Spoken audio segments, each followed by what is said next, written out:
In tonight's headlines, real-time flight and baggage information is resumed after a 9-hour glitch in the city's airport's computer system. The government urges CLP Power to enhance its lightning protection capacity and not to wait until the results of the wide-scope investigation.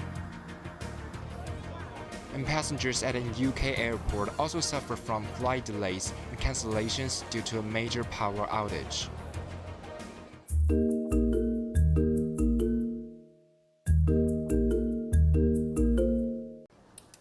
Travelers' journey were partially disrupted as the computer system of the city's international airport experienced a failure since 7 this morning.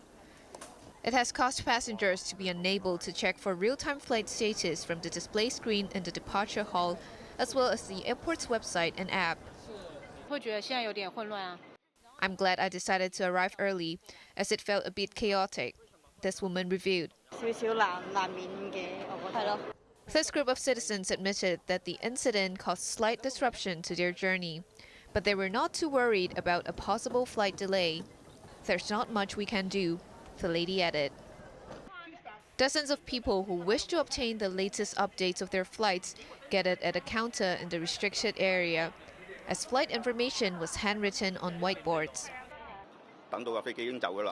But even if they managed to know which boarding gate they should head to, this traveler revealed that the boarding time was not stated on the board. He was supposed to transit in Hong Kong upon arriving in the city via the Hong Kong-Zhuhai-Macau bridge. By the time I arrived at boarding gate, my flight had departed already, he said. The glitches also affected those at the arrival hall. They could only rely on whiteboards to know which gate they should approach to pick up their families and friends. The airport authority pointed out that the computer system has gradually resumed in the afternoon.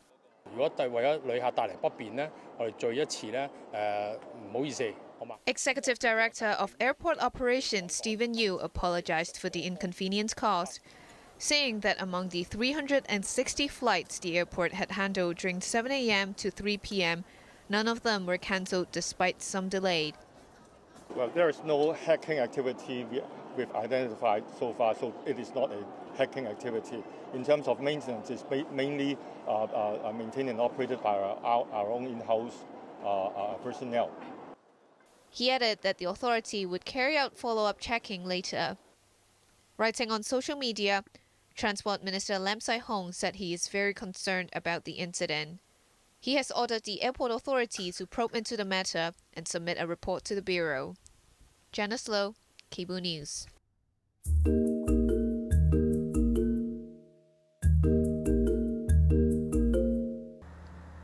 Hundreds of households at Fung Chun Court in Diamond Hill experienced a blackout for 1.5 hours in the early hours of the day. The government has demanded the electricity provider, CLP Power, to submit a detailed report in 4 weeks over the incident. During the power disruption, some residents decided to head to the podium in a bid to cool themselves down amid the heat when the power supply was disrupted at around 3 a.m. Electricity provider CLP Power apologized for the incident. It's suspected that the unstable weather at the time might have affected a 400 kilovolt overhead power supply system. The system that connects Yunlong and Shenzhen had a voltage dip shortly before 3 a.m., but power supply remained normal. The Environment and Ecology Bureau said it is very concerned about the incident and had instructed the Electrical and Mechanical Services Department to follow up the matter with CLP immediately to enhance the lightning protection capability of power supply system. The Bureau also said the electricity provider should not wait until the completion of a review demanded by the government earlier this month for its result. This was the second electrical incident in the nearby neighborhood within a month and one of the few incidents that happened in the first half of this year. Less than 2 weeks ago, a fault in an 11 kilovolt cable in the neighboring Wong Tai Sin district put more than 2,000 households in darkness for almost 4 hours. The government has since demanded CLP to re-examine all power supply incidents in the last 3 years, conduct a comprehensive review, and submit a report within 12 months. Janice Low, Cable News.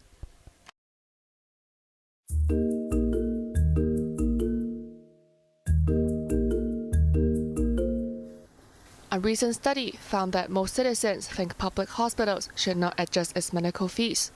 The study, conducted by the Society for Community Organization, Elderly Rights League, and Patients Alliance on Healthcare Reform, gathered information from 229 citizens. 57% of the interviewees were against the idea of raising public healthcare service charges.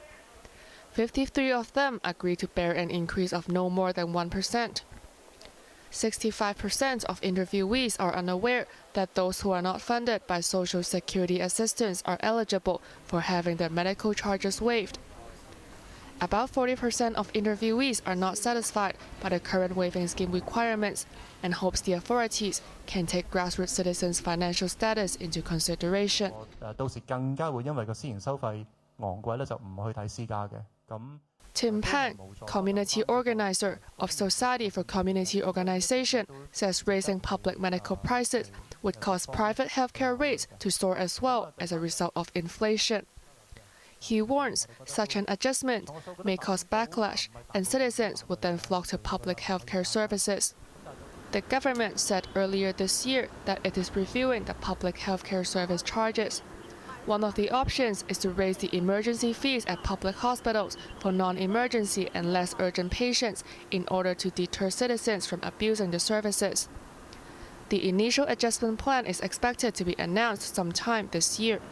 Janice Yu, Cable News.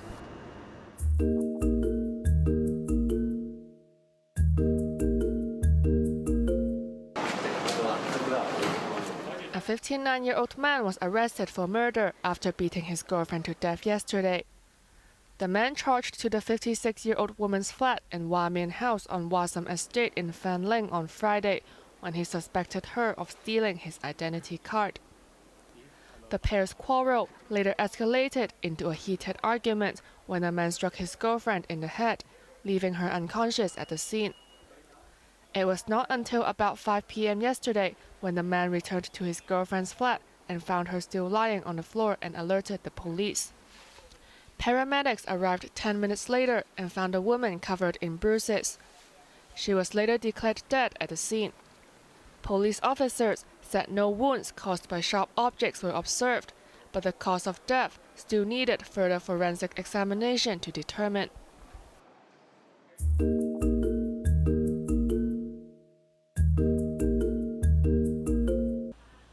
Starting from September 23rd, the city sports operator will let the stock and futures markets remain open during severe rainstorms and typhoons, scrapping a 70-year-old practice of shutting down amid severe weather.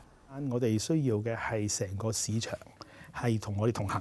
Speaking to iCable's program Money and Wisdom, Secretary for Financial Services and the Treasury Christopher Hui reiterated that the move aligns with the practice in major markets and that setting a 3-month preparation period is to keep everyone on the same page, and all parties agreed on this.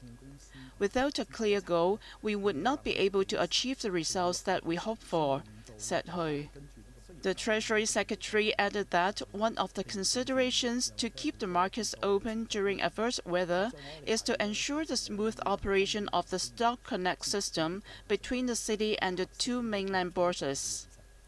Meanwhile, Hong Kong and China are having their own public holiday schedules.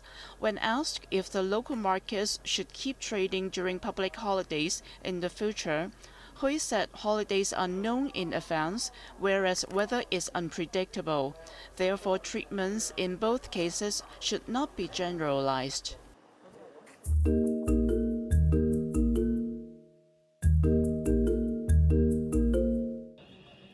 A significant number of flights operating from Manchester Airport in the United Kingdom were expected to be delayed or cancelled due to a major power cut in the area on Sunday morning local time. The outage, which affected Terminals 1 and 2, was caused by a power supply failure in the surrounding area. Though power has been gradually restored, the impact will affect services throughout the day. The airport advised passengers due to travel from Terminals 1 or 2 to contact their airlines before going to the airport, whereas passengers flying via Terminal 3 can proceed to the airport as normal but could face delays. Local media reported that more than 10 outbound journeys have been cancelled, with several flights that were set to arrive diverted to other airports.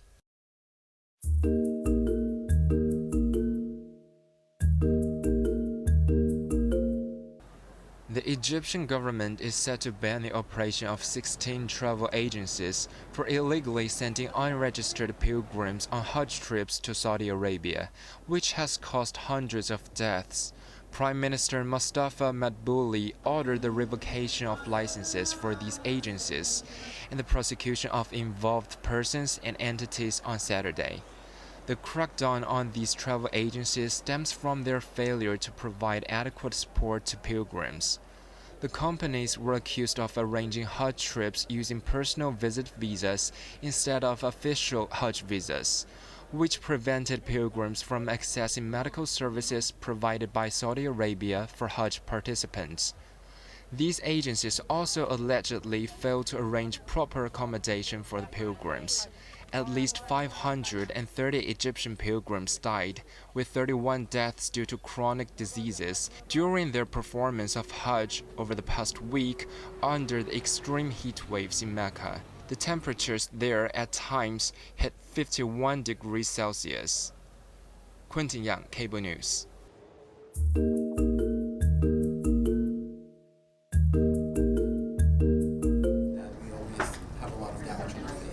As the city embraces Pride Month, Drag Jam, a performance activist group, seized the opportunity to celebrate drag culture by providing a safe space that allows participants to discover and develop their drag persona.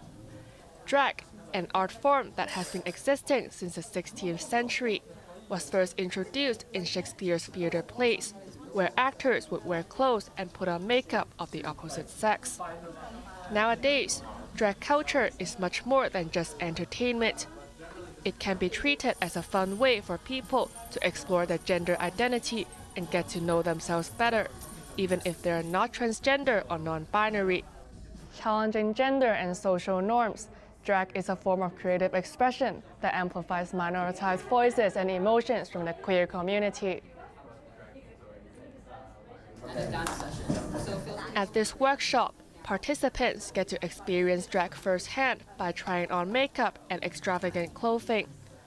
They are also taught dance moves, which allows them to merge themselves to their creation and talents while exploring their gender. One of the participants, Govini, decided to try drag after watching some of its performances. It's actually my first time trying makeup, and it's pretty cool. I started off with blue because I really like it, but then someone suggested the bisexual flag, blue and purple, so those are the colors. And I did the glitter in pink. I don't think it's as visible, but that's why the colors. But I picked the flower crown because I was thinking unnatural colors, more for flower crownish person. So I'd say a non-binary look on drag instead of the drag queen thing you'd see. While drag might usually mean dressing up as the opposite sex, modern drag is more diverse. Anyone can do drag, no matter how you define your identity and sexuality. It's the whole aspect of exaggerated femininity or exaggerated masculinity. I know it's not the same thing, drag and being trans, but then doing drag gives you this opportunity to explore femininity and masculinity, and that really interests me because I have short hair and it's complicated, right? So drag gives you the chance to explore that. At the end of the day, drag is about empowerment and being able to express and embrace yourself, no matter who you choose to be or dress to be. For people considering their options and looking for ways to feel more like themselves, drag may be a good start. Janice Yu, Cable News.